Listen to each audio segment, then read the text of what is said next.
Hi, I'm Ryan Szymanski, curator for Battleship New Jersey Museum and Memorial. And today, we're at Patriots Point, South Carolina, which has, among its various ships and aircraft, a Vietnam experience built on their grounds, replicating a Vietnam War era fire base. One of the macro artifacts here on display is a CH-47 Chinook, which most of you should recognize. This is an extremely ubiquitous aircraft, famous for its Vietnam War service, and still in use today. If you saw the pictures from late last year of aircraft evacuating the American embassy in Afghanistan, it was a CH-47. And if you go back to 1975 and look at the Saigon embassy being evacuated, it's the same aircraft. This aircraft is, like I said, ubiquitous. It serves with the Army, Air Force, Navy throughout history. And so, not surprisingly, it shows up on Iowa-class battleships. Most famously, if you've ever watched the documentary Under Siege, Tommy Lee Jones comes out of one on board the flight deck of Missouri, and then Chief Casey Ryback has to blow it up later in the movie. The CH-47 it's a medium helicopter. It's larger than smaller helicopters like the Black Hawk or the UH-1 Iroquois, better known as the Huey. So it can carry more stuff, but it still fits on a conventional flight deck, whereas larger helicopters like a Sea Stallion can't quite do that. So this aircraft can hold up to 25 fully armed troops or cargo. And it can also have cargo slung underneath. So I've seen footage of one of these with a full howitzer slung underneath. I've seen footage of them with nets full of various cargo. And in 1968, they pioneered using this carrying 16-inch projectiles. Battleship New Jersey long used underway replenishment, or UNREP, to resupply, where two ships sail parallel to each other and use cranes and hoses to get supplies from one ship to another. During the Vietnam War, VERTREP, or vertical replenishment, was a newly developed thing that used helicopters from the resupply ship to carry objects over to the warship being resupplied. And so Battleship New Jersey is the first battleship to ever get new ammunition airlifted via helicopter. So this made for more rapid movement of these objects, although of course you can only hold 1 or 2 60-inch shells. You're not moving as many as with a crane. And it also means that your ships don't have to be operating parallel to each other, which requires tremendous ship handling and seamanship, as well as making yourself a very big target for any enemy assets that might see you. Iowa-class battleships, because of that narrow bow widening amidships, are very difficult to hold station to next to underway, because that bow wave is trying to push your ship away. So vertical replenishment worked very well. The Iowas continued to use that in the 80s. Another use for it is for transporting personnel. Remember, up to 25 personnel or an entire band and catering crew / terrorists to attack your battleship, depending on how good your background checks are. Battleship New Jersey never had Tommy Lee Jones on board, although Steven Spielberg did come on board at one occasion. But we did use this to transport personnel. The previous way of doing this is, again, sailing side by side, and you do a highline transfer, which is basically a chair or a stretcher if you're wounded, that's slung from a rope, and you've got men on both sides trying to keep tension on that as your ships are moving back and forth. And if you don't do it right, you end up dunked in the ocean, or if the guys doing it don't like you. And so this wasn't the best way of doing it. So as soon as helicopters come around, they begin to take over that responsibility. One of the coolest things Battleship New Jersey did during the Vietnam War is something called Operation Hilton. battleships always have Marines on board. So the way that the Marja worked, we're in charge of security for the ship, and basically the main part of the security was the Tomahawks. At the time, the Tomahawks were capable to carry special weapons, which were nuclear warheads. So that was one of the main parts of our security was guarding those special weapons. And we anytime they worked on those weapons, we had a two-man rule. When the technicians were up there working on it, so anytime if there was two technicians on it, there always had to be two guys on it. There's ought to be two guys watching them. Special weapons, it's a whole different deal. These Marines man some of the guns. They form the core of a landing force.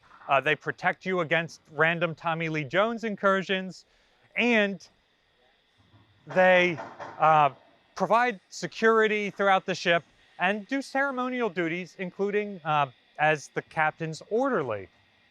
Went around the compartment one day, and I happened to be one, and Taylor, the guys in this picture, you are now assigned to the flag. Well, I didn't know I didn't know what we talked. Flag of what? And what it was.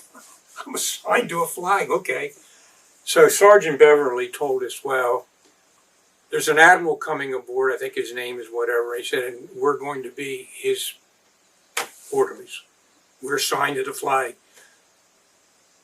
And it could be possible if he leaves the Jersey and goes to, you'll go with him or wherever he goes, but that didn't happen. Secretary of Defense Robert McNamara was a real bean counter and was trying to fight the war as efficiently as possible.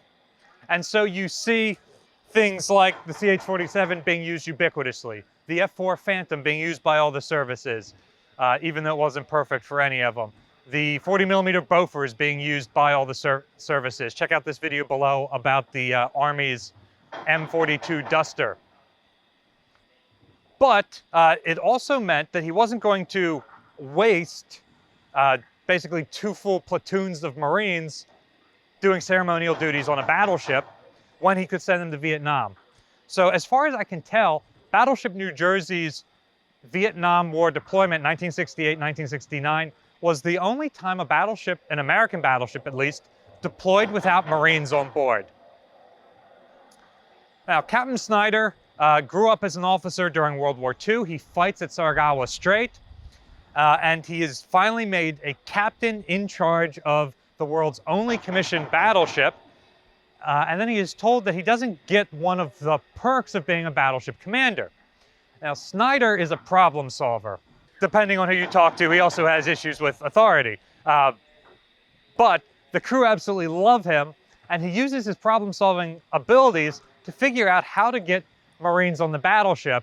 And I'm talking about this as if it is for his personal gain. I don't know that for sure. I never met the man. But he does do something that significantly benefits these Marines.